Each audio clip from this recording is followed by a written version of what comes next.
नमस्कार तथा सुप्रभात। उज्यालो रेडियो नेटवर्कसँगै उज्यालो अनलाइन र मोबाइल एप्लिकेशनबाट एकसाथ प्रसारण भइरहेको काया कैरनमा तपाईंलाई साथी मदन पौड्यालसँगै दिपाती मल्सिनाको स्वागत छ। आज 2079 साल पुस 13 गते बुधबार, पुस शुक्ल पक्षको षष्ठी तिथि, सन् 2022 डिसेम्बर 28 तारिक।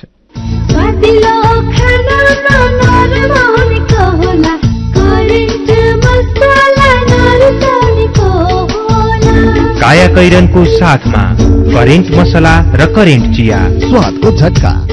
काया कैरन शुरू गरौं मुख्य खबरका शीर्षकहरूबाट। विश्वासको मतसँगै मन्त्री परिषद विस्तार गर्ने प्रचण्डको योजना, मन्त्री चयनको मापदण्ड बनाइदै मन्त्री नभएकालाई सरकारमा पठाउने एमालेको तयारी, माओवादीले भौगोलिक, जातीय र उमेर समूहको सन्तुलन मिलाउने, कानून विपरीत खटाइएका सुरक्षाकर्मीलाई 48 घण्टाभित्र फिर्ता बोलाउन गृह मन्त्रालयको निर्देशन, पासपोर्ट, राष्ट्रिय परिचय पत्र र लाइसेन्स बनाउँदा भोग्नुपर्ने समस्या हटाउन कार्ययोजना पेश। केरुङ रेलमार्ग अध्ययन गर्न चिनिया टोली काठमाडौँ आयो, परियोजनाले अब गति लिने, 3 वर्षपछि बल्ल रोसुवागढी नाकाबाट निर्यात खुल्यो। भ्रष्टाचार मुद्दामा 17 वर्षको जेल सजाय तोकिएका दक्षिण कोरियाका पूर्व राष्ट्रपति लीलाई आम माफी, बाँकी 15 वर्षको कैद मिनाह। र इङ्ग्लिस प्रिमियर लिग फुटबलमा म्यान्चेस्टर युनाइटेड र चेल्सी विजयी। सुरक्षित र समृद्ध होस् जिन्दगीको सेरोफेरो, भोलिको लागि सोच्नु पर्ने कर्तव्य हो तिम्रो मेरो। दुःख हुन भोलिलाई बिमा गरौँ है, नेसनल लाइफ इन्सुरेन्समा बिमा गरौँ है। विगत 35 वर्षदेखि सञ्चालनरत नेपालकै पहिलो अग्रणी जीवन बीमा company national life insurance company, Lazimpat, Kathmandu. स्नातक तहमा छात्रवृत्ति सम्बन्धी विश्वविद्यालय अनुदान आयोगको सूचना। सरकारी तथा सामुदायिक विद्यालयबाट 2079 सालमा नियमित विद्यार्थीका रूपमा कक्षा 12 अध्ययन पूरा गरी हाल स्नातक तह प्रथम वर्ष वा पहिलो सेमेस्टरमा अध्ययनरत विद्यार्थीहरूबाट छात्रवृत्ति आवेदन माग गरिएको छ। विद्यार्थीहरूले आयोगको वेबसाइट www.ugcnepal.edu.np को गृह पृष्ठमा रहेको विपन्न लक्षित छात्रवृत्ति भन्ने लिंक मार्फत मिति 2079 पौष 30 गते भित्र आवेदन गर्नुहुन सम्बन्धित सबैलाई सूचित गरिन्छ। विद्यार्थीहरूले आफ्नो राष्ट्रिय परीक्षा बोर्ड एनईबी रजिस्ट्रेशन नम्बरलाई अनलाइन युजर आईडी का रूपमा प्रयोग गर्नुपर्नेछ। कक्षा 12 सञ्चालित सम्बन्धित विद्यालयहरूले आफ्नो एनईबी कोड एवं पालिकाहरूले आयोगबाट प्राप्त कोड मार्फत पद्धतिमा प्रवेश गरी तोकिएको अवधिभित्र विद्यार्थीहरूको आवेदन रुजु गर्नुहुन यसै सूचनाद्वारा जानकारी गराइन्छ। विस्तृत जानकारीका लागि मिति 2079 पौष 1 गतेको गोरखापत्रमा समेत हेर्न सकिनेछ। विश्वविद्यालय अनुदान आयोग, सानो ठिमी, भक्तपुर। खुशी कसरी खुशी हुन्छ जब बने छैन कोही, आफ्नो भन्दैमा आफ्नो हुन सम्पर्कमा बस्या खै। सम्पर्कका लागि बलियो आधार नेपाल टेलिकम हो राष्ट्रकै सञ्चार। सम्पर्कको आधार राष्ट्रको सञ्चार, नेपाल टेलिकम राष्ट्रको सञ्चार। नेपाल टेलिकम राष्ट्रको सञ्चार। काया कैरनमा अब खबरको सिलसिला। प्रधानमन्त्री पुष्पकमल दाहाल प्रचण्डले सरकारले विश्वासको मत लिएसँगै मन्त्री परिषदलाई पूर्णता दिने तयारी गर्नु भएको छ। गएको सोमबार 8 सदस्यीय मन्त्री परिषद बनेको छ। थप 17 जना मन्त्री बनाउन सकिने संवैधानिक व्यवस्था रहेको छ। संघीय मन्त्रालय 15 वटामा सीमित गर्न संसदीय समितिले दिएको निर्देशन विपरीत सरकारले मन्त्री परिषद विस्तारको तयारी गरेको छ। अहिले प्रधानमन्त्री तथा मन्त्री परिषद कार्यालय सहित 22 वटा मन्त्रालय रहेकोमा भागवण्डा मिलाउन संख्या अझै बढ़ाउन सत्तारूढ़ दलहरूले योजना बनाइरहेका छन्। राष्ट्रिय सभाले गठन गरेको संघीयता अध्ययन तथा अनुगमन संसदीय विशेष समितिले संघमा 15 र प्रदेशमा 5 देखि 11 वटासम्म मन्त्रालय व्यवस्था गर्न सिफारिश गरे अनुसार सरकारलाई गएको कार्तिक 17 गते निर्देशन दिएको थियो। प्रधानमन्त्रीमा पुष्पकमल दाहाल प्रचण्डलाई 7 दल र 3 स्वतन्त्र सांसदले समर्थन गरेका छन्। ती दलले दावी गरेको मन्त्रालय संख्या नै 2.5 दर्जन छ भने स्वतन्त्र सांसद समेत मन्त्री बन्न खोजिरहेका छन्। उनीहरूबीच भाग मिलाउनु पर्ने भएकाले सत्तारूढ़ दल मन्त्रालय संख्या घटाउन नसक्ने अवस्थामा पुगेका हुन्। सरकारमा जान धेरै एमाले आकांक्षा देखाएपछि सत्तारूढ़ दलहरूले मन्त्री चयनको मापदण्ड बनाउने भएका छन्। विगतमा अवसर नपाएका युवा र सकेसम्म प्रत्यक्ष निर्वाचितलाई मन्त्री बनाउने गरी मापदण्ड तयार गर्न दलहरूले योजना बनाएका छन्। पुष मसान्तभित्र मन्त्री परिषदलाई पूर्णता दिने प्रधानमन्त्री प्रचण्डको तयारी रहेको एक नेताले बताएका छन्। मन्त्रीका लागि विभिन्न दलबाट प्रतिनिधि सभामा प्रत्यक्ष निर्वाचित, समानुपातिक र राष्ट्रिय सभा सदस्य दावेदार छन्। स्वतन्त्र 3 सांसद पनि मन्त्रीका आकांक्षी छन्। प्रधानमन्त्रीमा दाहाललाई समर्थन गरेका जसपा, राप्रपा र नागरिक उन्मुक्ति पार्टीले सरकारमा जाने निर्णय गरिसकेका छैनन्। त्यसैले ती दलभित्र मन्त्री बने दौड़धूप कम छ। जसपाले संसदीय दल नेता चयनपछि सरकारमा सहभागी हुने जनाएको छ। साझा न्यूनतम कार्यक्रम हेरेर निर्णय गर्ने राप्रपाको तयारी छ। नागरिक उन्मुक्ति पार्टीले रेशम चौधरी, रिहा लगायतका माग पूरा भएपछि सरकारमा जाने शर्त राखेको छ। नेताहरूका अनुसार एमाले प्रत्यक्षमा एक पटक भन्दा बढ़ी निर्वाचित तर मन्त्री नभएकालाई सरकारमा पठाउने तयारी गरेको छ। सकेसम्म समानुपातिक सांसद र पहिला मन्त्री भइसकेकालाई यसपटक सरकारमा नपठाउने एमालेको तयारी छ। पटक पटक मन्त्री भइसकेका एमाले उपाध्यक्ष विष्णु पौडेल भने उपप्रधान तथा अर्थमन्त्री भइसक्नु भएको छ। एक नेताका अनुसार एमालेबाट 2 पटक प्रत्यक्षमा चुनाव जितेका तर मन्त्री नभएका मध्ये पद्म गिरी, विद्या भट्टराई, एलपी सावा र छविलाल विश्वकर्मा यसपालि दावेदार छन्। माओवादीले भौगोलिक, जातीय र उमेर समूहको सन्तुलन मिल्ने गरी मन्त्री पठाउने मापदण्ड बनाएको छ। राष्ट्रिय स्वतन्त्र पार्टीबाट शिशिर खनाल, डोलप्रसाद अर्याल, तोसीमा कार्की, चन्दा कार्की, सोभिता गौतम लगायत सांसदले मन्त्री बन्न चाहेका छन्। राष्ट्रिय स्वतन्त्र पार्टीका सभापति रवि लामिछाने उपप्रधानमन्त्री सहित गृहमन्त्री भइसक्नु भएको छ। जसपामा अशोक राई, राजकिशोर यादव, रामसहाय प्रसाद यादव, प्रदीप यादव र सुशीला श्रेष्ठ मन्त्री बन्न इच्छुक देखिएको एक नेताले बताएका छन्। स्वतन्त्र सांसदहरू अमरेश कुमार सिंह, प्रभु शाह र किरण कुमार शाह पनि मन्त्री बन्ने कोशिशमा हुनुहुन्छ।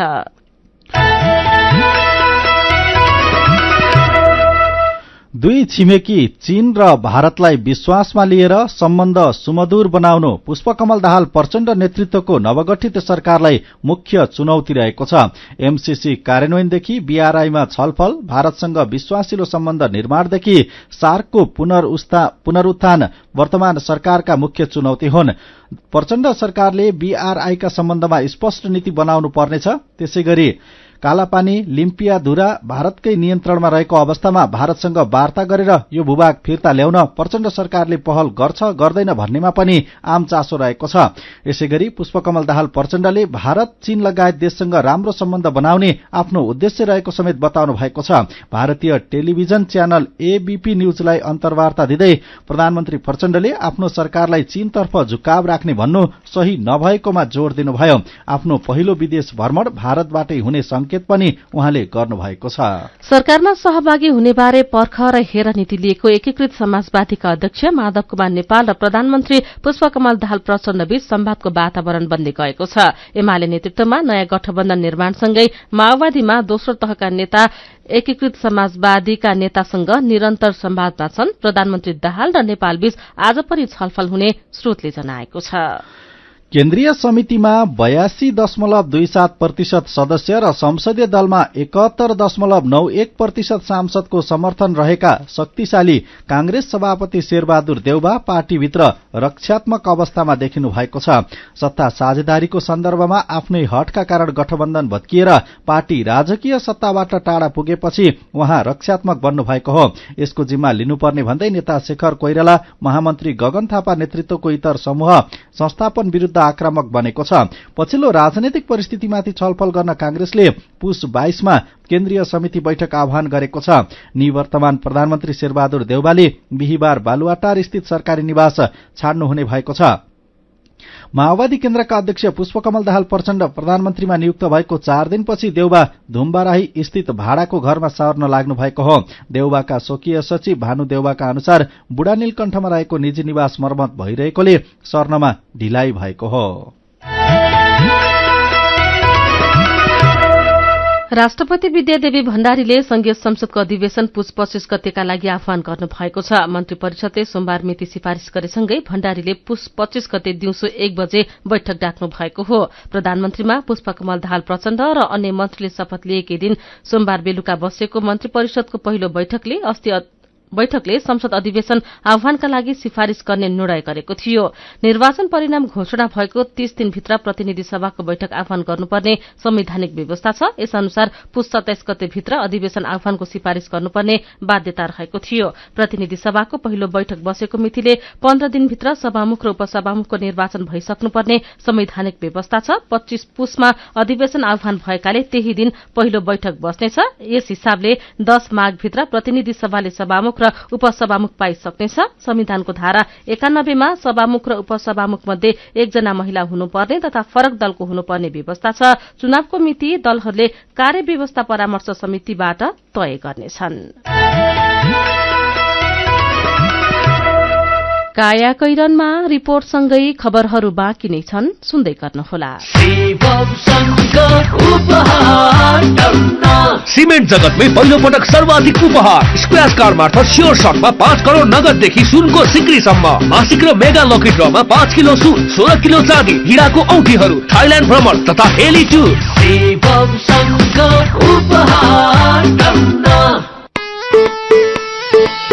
शाखा सन्तान धन धान्यले भरिपूर्ण बचत गर्न सधैँ लागोस् मना।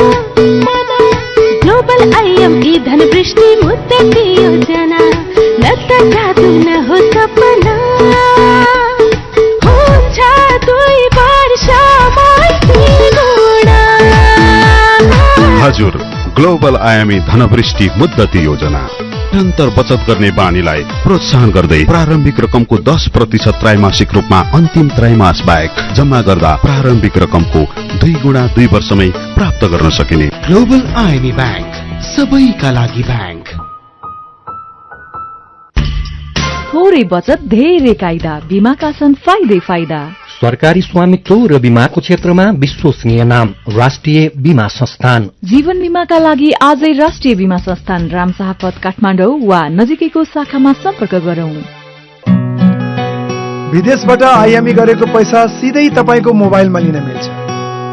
अहिलेको अवस्थामा बाहिर गएर पैसा निकाल्न त्यति सजिलो छैन। त्यसैले आफ्नो मोबाइल निकाल्नुहोस्, आइएमई पे डाउनलोड गर्नुहोस् अनि घर बसी बसी आफ्नो रकम प्राप्त गर्नुहोस्। विदेशबाट आइएमई गरेको रकम प्राप्त गर्न आफ्नो मोबाइल फोनमा आइएमई पे डाउनलोड गर्नुहोस्। अब आइएमई गरौँ, आइएमई पे मा प्राप्त गरौँ सजिलै। नेपाल बैंकको डबल धमाका सबलाई हुन्छ फाइदा।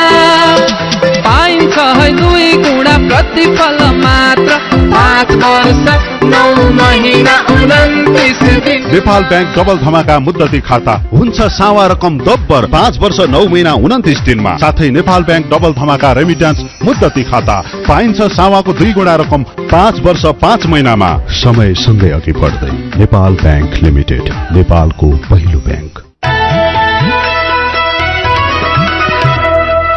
उज्यालो रेडियो नेटवर्कसँगै उज्यालो अनलाइन र मोबाइल एप्लिकेशनमा प्रसारण भइरहेको काया कैरनमा तपाईंलाई फेरि स्वागत छ। यतिन्जेल हामीले विश्वासको मतसँगै मन्त्री परिषद विस्तार गर्ने प्रचण्डको योजना, मन्त्री चयनको मापदण्ड बनाइदै मन्त्री नभएकालाई सरकारमा पठाउने एमालेको तयारी, माओवादीले भौगोलिक, जातीय र उमेर समूहको सन्तुलन मिलाउने, राष्ट्रपतिद्वारा संसद अधिवेशन आह्वान लगायतका खबर प्रस्तुत गर्यौं। अब बाँकी खबर। कार्यविधि विपरीत खटिएका सुरक्षाकर्मी 48 घण्टाभित्र फिर्ता गराउन गृह मन्त्रालयले नेपाल प्रहरी र सशस्त्र प्रहरीलाई निर्देशन दिएको छ।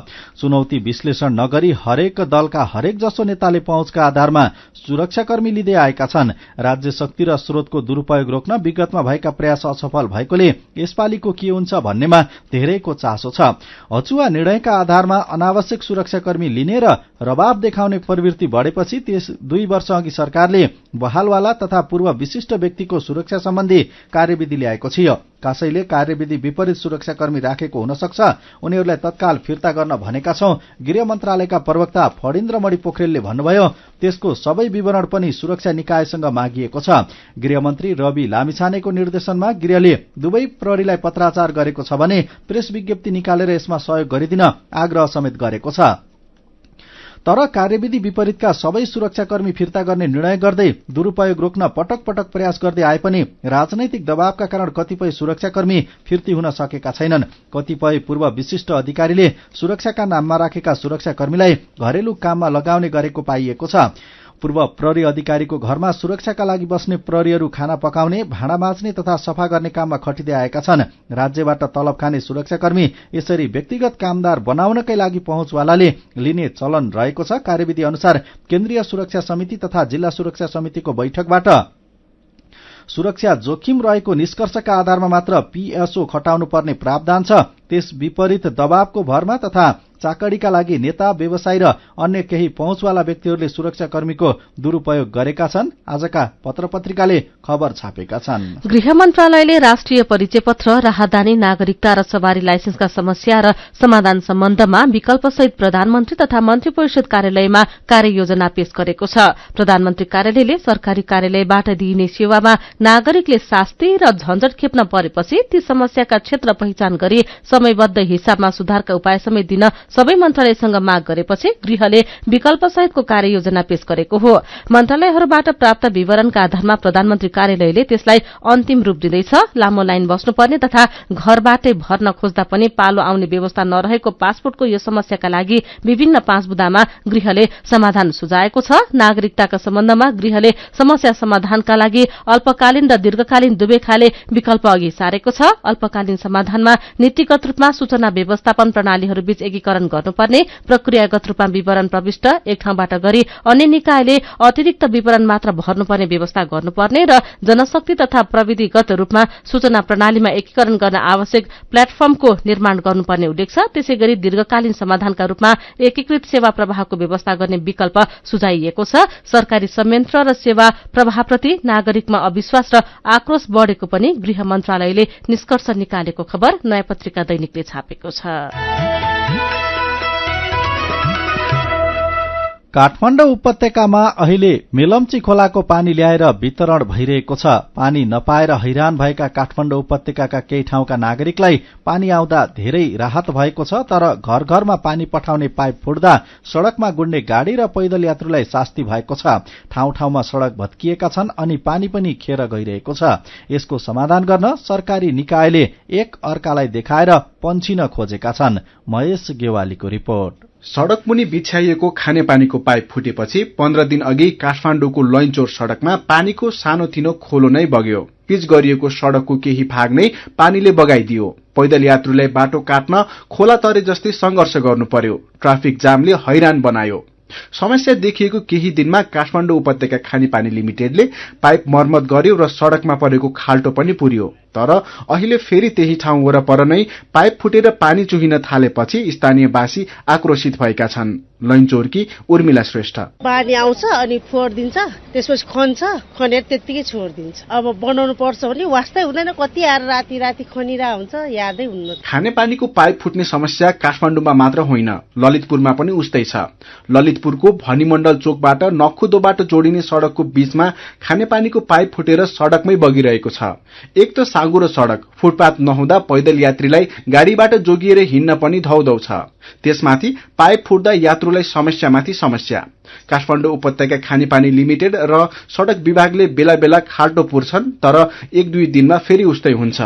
खानेपानीको पाइप फुटेकैले कुनै दिन ठूलो दुर्घटना हुन सक्छ भन्नुहुन्छ भनिमण्डल चोकमै हार्डवेयर पसल चलाउने निशान राखेचा। अहिले त तपाईले अलिकति खाल्टो मात्रै देख्नु भएको छ, यो बिस्तारै बिस्तारै भएर अलि ठूलो हुन्छ। खाल्टो बचाउनलाई गाडी यताउता, बाइकहरू यताउता खाल्टो छल्नु पर्यो, अनि यो पानी बगेको बेलामा बाइकहरू स्लिप हुने चान्सेस पनि बढी हुन्छ। अहिले काठमाडौँ उपत्यका भरि नै झण्डै 300 भन्दा धेरै ठाउँमा पानीको पाइप फुटेको र पानी चुहिने समस्या भएको काठमाडौँ उपत्यका खानेपानी लिमिटेडले जनाएको छ। पाइप फुटेकै कारण मेलम्चीबाट आएको झण्डै 40% पानी खेर गइरहेको लिमिटेडको अनुमान छ। कतै कतै त पानी चुहिएकै ठाउँमा उपभोक्ताहरूले भाँडाकुँडा लगेर भरिरहेको पनि देखिन्छ। एकातिर पानी नपाएर हैरान भएको अनि अर्कोतिर पाइप फुटेर पानी खेर जानु निकै दुःखद भएको बताउनुहुन्छ बागबजारकी पूनम भण्डारी। अस्कल क्याम्पसदेखि 16 खुट्टेसम्म जहिले पानी आउने दिन हुन्छ, बुलबुल त्यहाँ अब पानीको फोरा जस्तो पिचकरा निस्किन्छन् तल जमिन फाटेर खाल्टाखुल्टी बनेका हुन्छन्।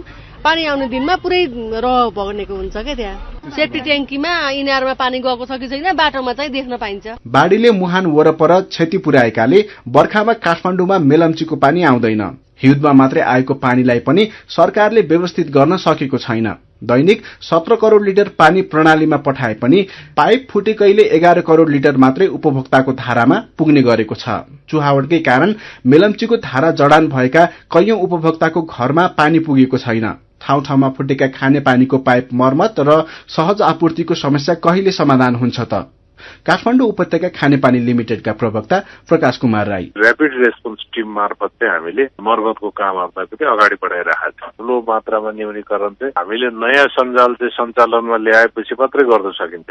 प्राविधिक परीक्षणको काम आयोजना कार्यान्वयन निर्देशनालयबाट भइरहेको छ होइन। त्यो प्रमाणित भइसकेपछि परीक्षण चाहिँ वितरणको लागि प्रयोगमा लिएर आउँछ। काया कैरनमा मेरो पनि भन्नु छ र कार्टुनसँगै खबरको सिलसिला बाँकी नै छ, सुन्दै गर्नुहोला। होइन हो दाजु भाउजू, खुसी हुँदै कस्तो नाचे। हामीलाई त तेरा भन्दा धेरै सुविधा मुक्तिनाथ आशीर्वाद बचत खाता खोलेर। होइन के छ र यसमा त्यस्तो खुसी भइरहे? सर्वाधिक ब्याज दर निशुल्क डेबिट कार्ड छ यसमा। मोबाइल ब्याङ्किङ अनि गजबको बिमा। खातामा बिमा हो नि, अब खुसीको छैन कुनै सीमा। बचत खातामा 1 करोड 1 लाखसम्मको बिमा हो हजुर। अब मुक्तिनाथ आशीर्वाद बचत खातामा पाउनुहोस् 1 करोड 1 लाखसम्मको बिमा, साथै आकर्षक ब्याज दरसँगै निशुल्क भिजा डेबिट कार्ड, निशुल्क मोबाइल ब्याङ्किङ अनि 13 अन्य ब्याङ्किङ सुविधाहरूमा छुट। अब खुसीको छैन कुनै सीमा। बचत खातामा 1 करोड 1 लाखसम्मको बिमा। मुक्तिनाथ विकास बैंक, जनता बैंकमा होइन, बैंक जनतामा जानु पर्दछ। गाउँको उत्पादन शहरमा, रैथाने खाना घर घरमा।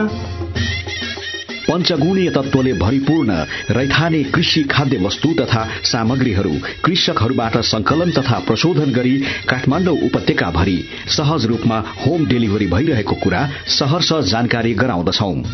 सम्पर्क तथा जानकारीका लागि रैथाने एग्री प्रोडक्ट्स नेपाल प्राली, चप्पल कारखाना, Maharajganj, Kathmandu. Phone number 01 40 15 658 40 15 662। Mobile number 98 434 21 743 र 98 550 45 242। रैथानेलाई तपाईले मोबाइल एपको लागि RAITHAANE रैथाने टाइप गरेर वा वेबसाइट www.raithanenepal.com मा गएर पनि भेट्न सक्नुहुनेछ।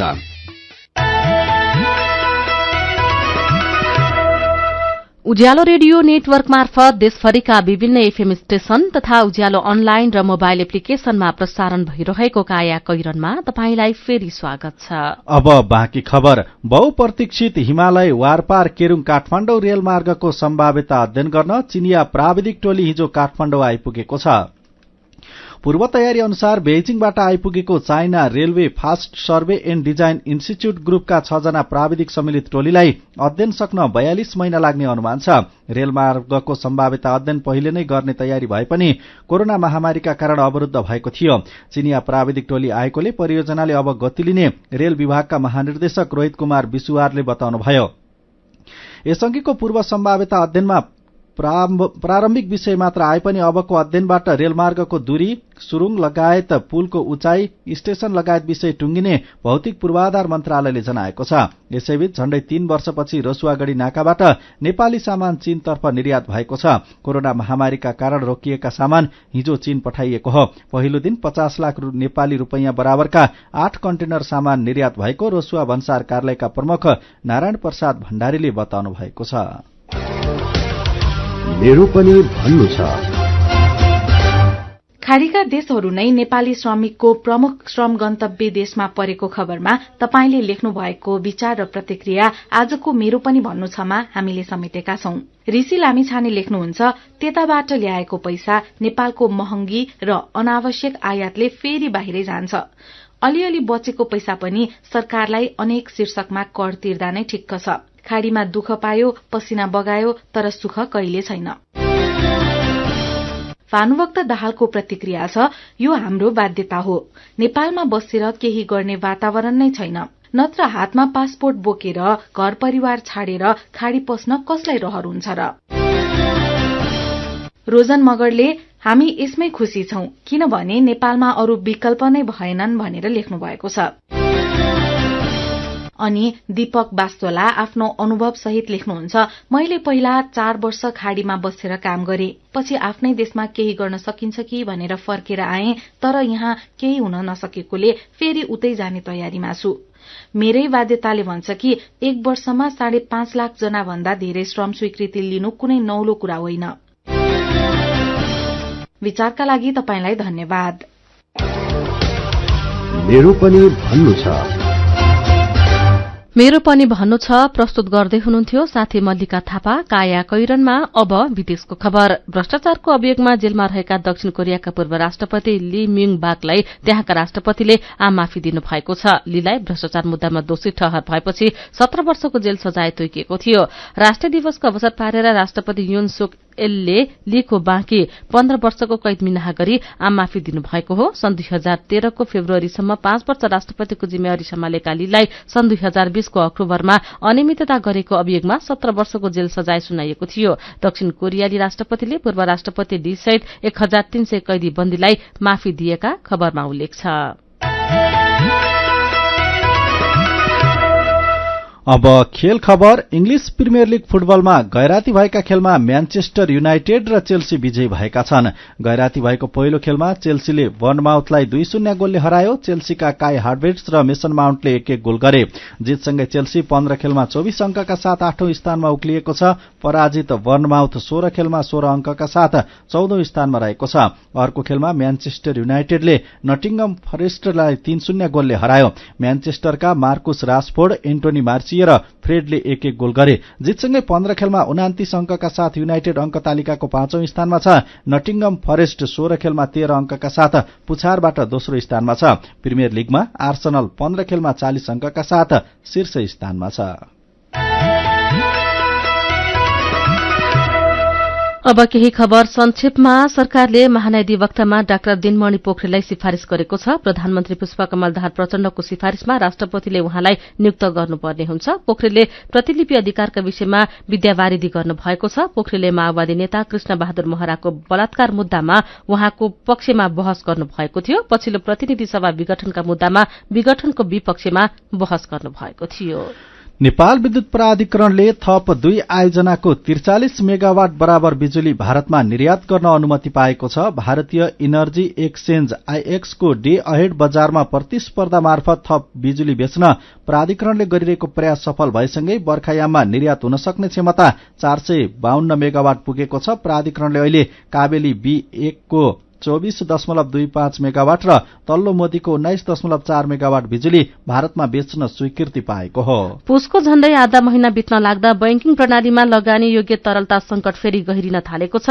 नेपाल राष्ट्र बैंक अनुसार पुस 11 गते बैंक तथा वित्तीय संस्थाहरूको कर्जा निक्षेपको अनुपात 86.28% कायम भएको छ। मंसिर मसान्तसम्म यस्तो अनुपात घटेर 86.15% मा कायम रहेको थियो। निक्षेप संकलनमा भइरहेको सुधार र बैंकहरूले कम स्थायी तरलता सुविधा उठाउन थालेको तथ्य हेर्दा तरलतामा सहज थपिँदै गइरहेकोमा राष्ट्र बैंक अधिकारीहरूको तर्क रहेको छ। तर पुसमा सरकारी राजस्व संकलनमा वृद्धि र आयातमा कर्जा विस्तारले तरलता संकट गहिरिँदै जाने अर्थशास्त्रीको विश्लेषण छ। इलाका प्रहरी कार्यालय बुटवलका प्रहरी नायब उपरीक्षक डीएसपी ठग बहादुर केसीलाई निलम्बन गर्न प्रहरी प्रधान कार्यालयले गृह मन्त्रालयमा सिफारिश गरेको छ। शक्तिको आडमा प्रहरी प्रमुखले नै अवैध असुली धन्दा चलाइरहेको सूचनाका आधारमा प्रहरीको केन्द्रीय अनुसन्धान ब्यूरो सीआईबी को टोलीले आइतबार साँझ बुटवल स्थित प्रहरी निवासबाटै उनलाई नियन्त्रणमा लिएको थियो। उनको साथबाट 34 तोला सोन, 8,50,000 नगद र 9,50,000 को चेक बरामद भएको थियो। काया कैरनमा अब पालो उखानको। खाजा नहुनेका फाँका ठूला। उखानसँगै हामी काया कैरनको अन्त्यमा आइपुगेका छौं। आजका मुख्य खबर फेरि एकपटक। विश्वासको मतसँगै मन्त्री परिषद विस्तार गर्ने प्रचण्डको योजना, मन्त्री चयनको मापदण्ड बनाइदै मन्त्री नभएकालाई सरकारमा पठाउने एमालेको तयारी, माओवादीले भौगोलिक, जातीय र उमेर समूहको सन्तुलन मिलाउने, कानून विपरीत खटाइएका सुरक्षाकर्मीलाई 48 घण्टाभित्र फिर्ता बोलाउन गृह मन्त्रालयको निर्देशन, पासपोर्ट, राष्ट्रिय परिचय पत्र र लाइसेन्स बनाउँदा भोग्नुपर्ने समस्या हटाउन कार्ययोजना पेश, केरूङ रेलमार्ग अध्ययन गर्न चिनिया टोली काठमाडौँ आयो, परियोजनाले अब गति लिने 3 वर्षपछि बल्ल रसुवागढी नाकाबाट निर्यात खुल्यो, भ्रष्टाचार मुद्दामा 17 वर्षको जेल सजाय तोकिएका दक्षिण कोरियाका पूर्व राष्ट्रपति लीलाई आम माफी, बाँकी 15 वर्षको कैद मिनाहा, र इंग्लिश प्रिमियर लीग फुटबलमा म्यानचेस्टर युनाइटेड र चेल्सी विजयी। र अन्त्यमा आजको कार्टुन। आज हामीले नयाँ पत्रिकामा छापिएको चोटिलो कार्टुन लिएका छौं। कतिपय सुरक्षाकर्मी सुरक्षाको नाममा घरेलु कामदार भएका छन्। उनीहरू भाँडा माझ्ने, लुगा धुने जस्ता काम गर्न बाध्य छन्। कार्टुन यही विषयसँग सम्बन्धित छ। यहाँ कार्टुनमा एकजना सुरक्षाकर्मीको अगाडि धुनका लागि थुपारेका लुगा र माझ्नका लागि राखेका भाँडाको चाङ छ।